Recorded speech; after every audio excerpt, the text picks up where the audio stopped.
The air in the Grand Hall in Geneva, Switzerland, was thin and crisp with self-satisfaction. It was a gathering of the world's great minds, or so they called themselves, scientists, philosophers, and artists dedicated to the altar of human progress. And seated among them, a figure of quiet, profound contrast, was Pope Leo the 14th. He was an honored guest, yet he felt like a relic in a museum of the future, a living symbol of a faith that many in the room considered a thing of the past. The host of the evening was a man named Julian Thorne. A pianist of breathtaking skill, Thorne was equally famous for his razor-sharp intellect and his very public, very vocal atheism. He walked to the center of the stage, his every movement radiating a confidence that bordered on arrogance. He smiled at the assembled guests, but his eyes, for just a moment too long, settled on the Pope. "We are here tonight," Julian began, his voice smooth and commanding, "to celebrate what the human mind can achieve, unburdened by ancient fears. We have replaced myth with mathematics, superstition with science." A polite, knowing applause rippled through the hall. Julian let it fade before continuing, his gaze once again finding the Pope. "Faith," he said, with a dismissive little shrug, "is a beautiful melody, I suppose. A lovely tune played to comfort those who are afraid of the silent, magnificent truth of the universe." A chilly silence fell over the room. The insult was unmistakable, a direct challenge delivered before hundreds of witnesses. Pope Leo's aides shifted uncomfortably, their faces tightening with anger. But the Pope himself remained perfectly still, his expression serene. Julian Thorne, however, was not finished. A cruel spark lit up his eyes. "In fact," he said, gesturing toward the gleaming grand piano on the stage, "Your Holiness, you are a man said to represent the soul. Why not share a piece of it with us, just for fun?" He smiled, and the audience gasped. "Come," Julian pressed on, "play something for us. Show us what divine inspiration sounds like. I'm sure it will be simple and comforting." The challenge hung in the air, thick with malice. It was a perfectly laid trap. To refuse would be to admit defeat. To accept would surely lead to a fumbling, embarrassing display, proving his point that faith had no place in the world of true genius. The entire room held its breath, waiting to see how the old man would respond to such a public and calculated act of humiliation. "But before we dive in, tell me where you're watching us from, and may God bless you wherever you are. Now let's begin." A wave of shock washed over the audience. Whispers turned into murmurs of disbelief. Julian Thorne had not just challenged a man, he had challenged an ancient institution, and he had done it with a smile. The Pope's own aides, men of deep faith and loyalty, began to rise from their seats. One of them, a stern-faced cardinal, took a step forward, his voice a low growl of protest, ready to defend the Holy Father's dignity. But Pope Leo the 14th simply raised a hand. It was not a command, but a gesture of absolute peace. He gave a slight, almost imperceptible shake of his head, and his aides froze, silenced by the sheer force of his stillness. In that moment, the Pope was not a leader giving an order. He was a father, calming his children. He then turned his gaze back to Julian Thorne, who stood on the stage, his arrogant smirk beginning to falter, replaced by a flicker of confusion. The Pope offered a small, serene nod. He accepted. As he rose from his chair, the room became so quiet that the soft rustle of his white cassock seemed to echo through the hall. The walk from his seat to the stage was not a long one in terms of distance, but it felt like a journey across a century. With every step, the narration of his life played silently in his mind.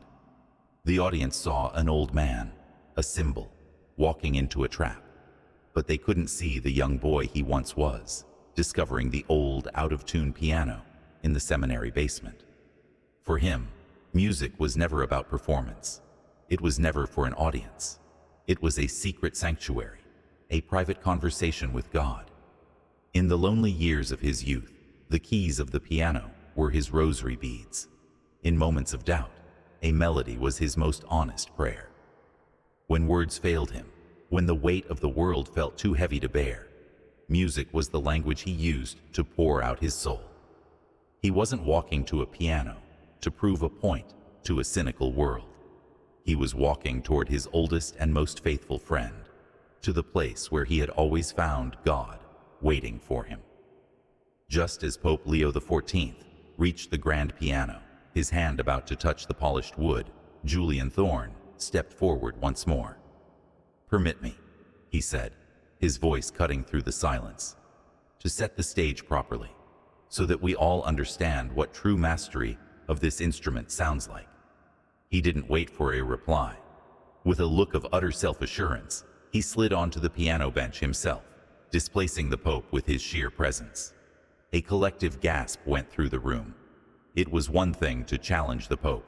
It was another to be so openly disrespectful. But Thorne was in his element. This was his stage, his instrument, his world.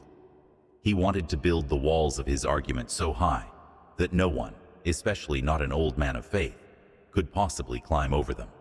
His fingers descended upon the keys, and the hall was filled with the chaotic, fiery sound of Franz Liszt's Mephisto Waltz No. 1. The performance was nothing short of breathtaking in its technical perfection. Notes flew from his hands like sparks from a blacksmith's anvil. Precise, powerful, and dangerously fast. It was a dazzling display of human ability, a testament to decades of relentless practice and discipline. But it was cold.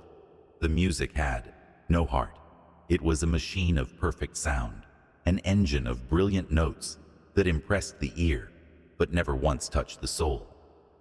The audience was stunned into a respectful silence, applauding his skill when the final crashing chord faded away.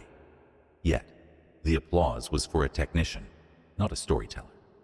The air remained tense, filled with admiration for his talent, but empty of any real warmth.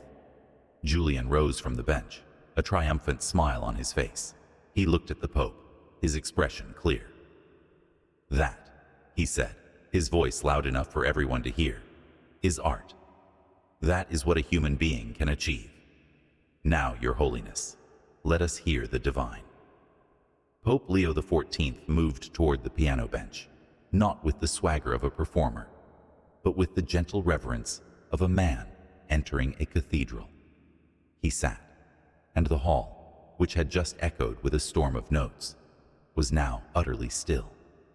The silence was so deep, it felt louder than the music that had come before it. He did not immediately begin to play. Instead, he simply rested his hands on the ivory keys, his fingers spread gently, as if greeting an old and beloved friend.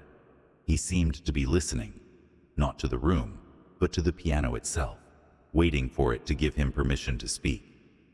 Then, he opened his eyes and turned his head slightly, addressing the entire room. His voice, when it came, was not loud, but it carried to the farthest corner, as clear as a church bell on a quiet morning. "Mr. Thorne," he said with a quiet grace, played the notes that Franz Liszt wrote, and he did so with a skill that is truly a marvel. He paused, letting the compliment settle, a small act of charity that seemed to magnify the tension. "With your permission," he continued, "I will attempt to play the conversation that Liszt had with God." A collective intake of breath swept through the audience. The statement was not a boast. It was a complete reframing of the challenge. This would not be a battle of skill, but a testament of soul. The confident smirk vanished from Julian Thorne's face, replaced by a flash of raw irritation. The Pope had dismantled his entire premise with a single sentence. The old man wasn't there to compete. He was there to bear witness. The Pope turned back to the keyboard. He closed his eyes once more, but it was not the focus of a musician remembering a difficult passage. It was the deep inward turning of a soul in prayer. It was not the fiery, aggressive music of Julian Thorne's performance, but for a revelation. The first notes that rose from the piano were as gentle as the first light of dawn, breaking over a silent world. He chose a different piece by the same composer, a piece known as the blessing of God in solitude. And it was exactly that, a blessing. The music was a story, told without a single word. It spoke of a soul wandering in a desolate landscape, feeling lost and utterly alone. Each chord was a question, a cry into the emptiness. The melody was filled with a deep human longing, a sadness so pure that it felt familiar to every person in that room. Julian Thorne, who had stood tall with pride, now seemed to shrink. He recognized the piece, of course, but he had never heard it like this. He had always heard it as a collection of notes. The Pope was playing it as a testament of lived experience. Then, slowly, the music began to change. A new theme emerged, a melody of profound peace that answered the sadness. It was the sound of grace. It was the feeling of a hand resting on your shoulder in your darkest hour. The notes washed over the audience, not as a performance, but as an act of healing. The cynicism in the air dissolved. The pride, the intellectual arrogance, all of it melted away under the warmth of this incredible beauty. The music was no longer just in the room. It was inside of them, finding the broken and lonely places in their own hearts and filling them with an unexplainable sense of hope. The Pope played on, his eyes still closed, not a performer on a stage, but a humble conduit for something infinitely greater than himself. The focus of the room was no longer on the Pope, but on Julian Thorne. He stood frozen beside the piano, his body rigid, his face a mask of utter devastation. The confident smirk he had worn his entire life was not just cracking, it was turning to dust. He, Julian Thorne, the world's foremost interpreter of Liszt, knew every note of this piece. He had studied it, dissected it, performed it 1,000 times, but he had never truly heard it until now. He was hearing the composer's very soul, a soul that was speaking a language of faith Julian had always dismissed as nonsense. He watched the old man's fingers, which moved over the keys, not with the practiced precision of a technician, but with the loving certainty of a man holding a sacred text. There was no strain, no effort, only a pure, unhindered flow. A cold dread, sharp and unfamiliar, crept into Julian's heart. It was the terror of a man who had built his entire world on a foundation of sand, and was now watching the tide come in. Across the hall, the transformation was complete. Men and women who had arrived wearing their skepticism like armor were now defenseless. Tears streamed down faces, not from sadness, but from an overwhelming encounter with a beauty so pure it felt like a homecoming. The air was no longer filled with intellectual pride, but with a shared, unspoken humility. The event was no longer a debate between science and faith. It had become a moment of worship. The music was an undeniable argument for the existence of the soul. It reached past the brain, past logic, and spoke directly to a part of them they had long forgotten. Julian's performance, with all its flawless, empty perfection, now seemed like a hollow echo from a different lifetime. He had shown them the heights a man could climb. The Pope was showing them the heavens a man could reach for. And as Julian Thorne stood there, listening to the blessing of God flowing from the instrument he thought he had mastered, he understood the devastating truth. The music wasn't just better than his. It came from a place he didn't even believe existed. The final note did not simply end. It ascended, hanging in the air like a whispered prayer, before dissolving into the most profound silence the Grand Hall had ever known. It was not an empty silence. It was full. It was filled with the awe, the sorrow, and the redemptive peace that the music had poured into every heart. For what felt like an eternity, no one moved. No one dared to breathe. To applaud would have felt like a desecration, like shouting in a holy place. Then, one person stood, and then another, and in a slow rising wave, the entire room was on its feet. The applause that finally broke the stillness was not the polite, measured clapping for a skilled performer. It was a roar. It was a thunderous, unrestrained outpouring of gratitude and emotion. It was the sound of hundreds of cynical hearts breaking open all at once. But Pope Leo the XIV did not bask in the glory. He did not smile a victor's smile. He simply stood, and with the gentle humility of a servant, he bowed his head. He then turned and walked not away from the piano, but toward the man he had just spiritually dismantled. Julian Thorne stood as if frozen in stone, his face pale, his eyes wide with a truth he could no longer deny. The Pope stopped before him, and in a voice so soft that only Julian could hear it, he spoke. "Technique," he said gently, "shows us what a man can do." He paused, his gaze filled not with triumph, but with a deep, compassionate understanding. "Faith," he continued, "shows us why he does it." The words were not an accusation. They were an offering, a key to a door Julian never knew was locked. The Pope's lesson was complete, delivered not with the crushing force of a debate, but with the undeniable power of grace. That night in Geneva did not become a scandal. It became a legend. It was spoken of in quiet, reverent tones, not as a story of a conflict between two men, but as the story of a miracle.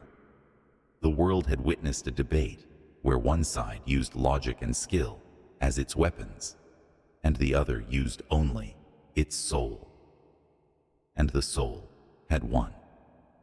Julian Thorne did not give any interviews. He did not try to explain away what had happened. He simply disappeared from the public eye. His concert tours were canceled. His name, once a fixture in the world of classical music, faded into silence. He had spent his entire life building a fortress of intellectual superiority, and in the space of a single song, an old man had shown him that his fortress was a prison. The perfect notes he could play were no longer a source of pride. They were a reminder of the beautiful divine music he could never hope to create. Years later, a traveler in the French Alps took shelter in a small stone chapel high in the mountains. Inside, an old man sat alone on a simple wooden pew. He wasn't praying. He wasn't reading. He was just listening to the silence.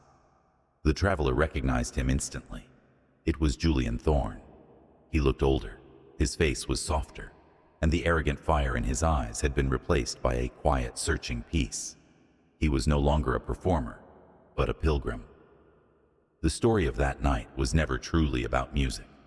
It was about two kinds of power. One was the power of the human ego, brilliant, loud, and ultimately fragile. The other was the power of faith, humble, quiet, and as strong as the mountains themselves.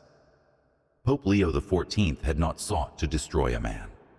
He had sought to plant a single seed of hope in a heart that believed itself to be a barren wasteland. And in the deep silence of a mountain chapel, far from the applause of the world, that seed was finally beginning to grow.